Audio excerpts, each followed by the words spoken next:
امتى الواحد يكون جاهز، يحس ان هو جاهز ان هو يقدر يشتغل ويجيب فلوس من المجال ده. انا اظن لما تبدا انك تكون انجزت حاجه او عملت حاجه، ما عندك حاجه توريها للناس يعني.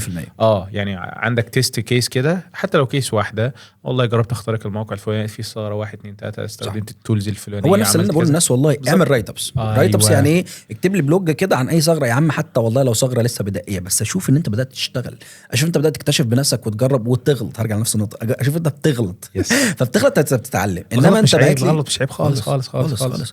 لكن فكره انت تقول لي انا خدت الكورس وتلاقي كاتب لك لسته كورسات، انت حبيبي لو ذاكرت ده كله انت معديني اصلا. يس. انت بتقول ايه؟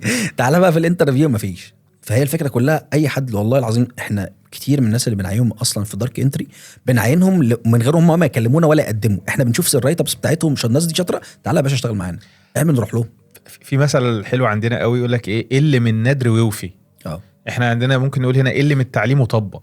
اللي هو ايه يعني، مش بكثره التعليم، حلو المثل ده، ولكن أول مرة أسمعه. حلو ده. اللي من التعليم وطبق، اللي هو اللي تتعلمه لو حتى صغير جدا، التطبيق بتاعه هيعلمك اكتر بكتير من صح. انك تقعد تستفيض وتستكثر وتستزيد وبعدين في النهايه كله كلام في الهوا. تعالى طبق، اعمل لي حاجه ملموسه على ارض الواقع. صح. التطبيق دايما يكسب يكسب يكسب يكسب يكسب.